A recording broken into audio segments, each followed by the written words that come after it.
We're going to get right into it. A lot of the things that you heard earlier on, like where I come from, they'll say, it's not magic. And the folks that I have on here today would hopefully share from their perspectives how and why it's important in investing in people first leadership and agency to attain the Sustainable Development Goals.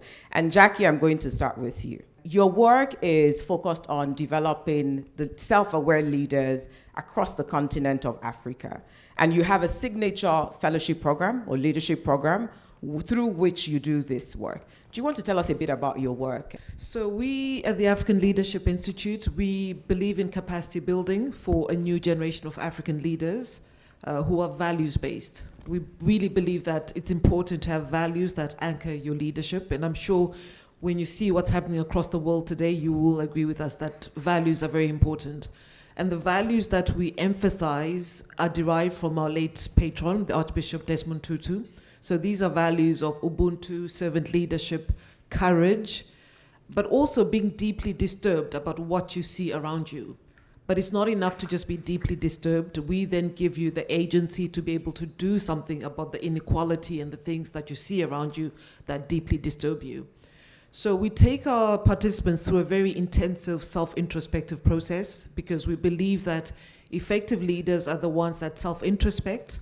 And when they introspect, they become self-aware. When they become self-aware, they're able to self-regulate. So therefore, we have curated a space where they're able to comfortably share and to comfortably introspect and to become self-aware through working with psychologists, through very honest peer feedback.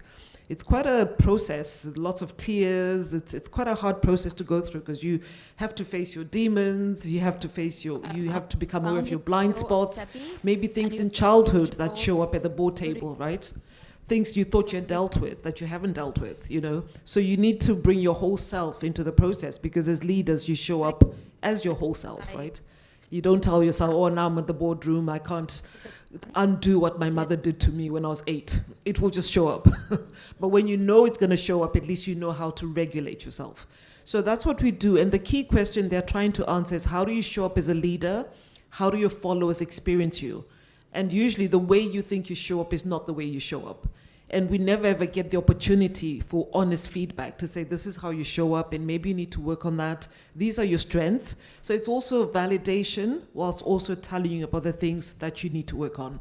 So it's a very unique opportunity. Jackie, I would just add to that. You've had about 400 fellows that have completed the fellowship program.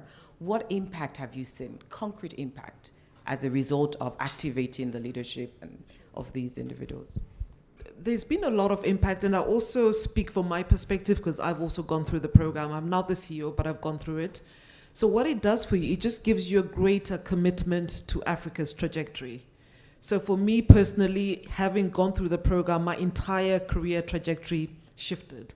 It became more developmental, it became more Africa-focused. So I don't think I'd be doing what I'm currently doing had I not gone through the program. So Africa would be poorer for not having me. Love it. So that's the first thing, greater commitment. Yeah. But secondly, not pointing fingers and locating yourself in the solution. So just giving you greater agency to want to do something about the situation around you.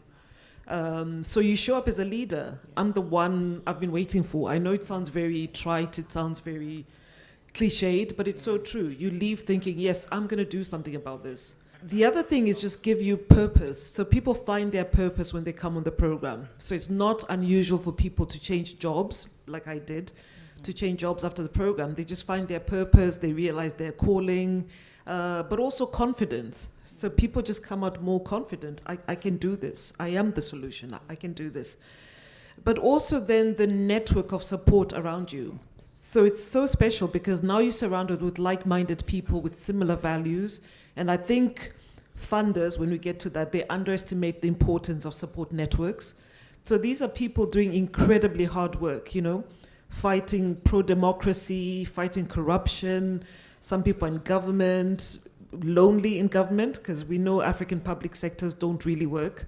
So you go in there, you're a lone star, you're surrounded by all these poor systems, right? So everybody needs support. So you leave the fellowship with this support network that is there to encourage, to motivate, also when you need guidance, when you need advice, when you need, So the support network becomes important and a source of collective leadership. Thank you so much, Jackie, and thank you for the wonderful work that you do at AFLI.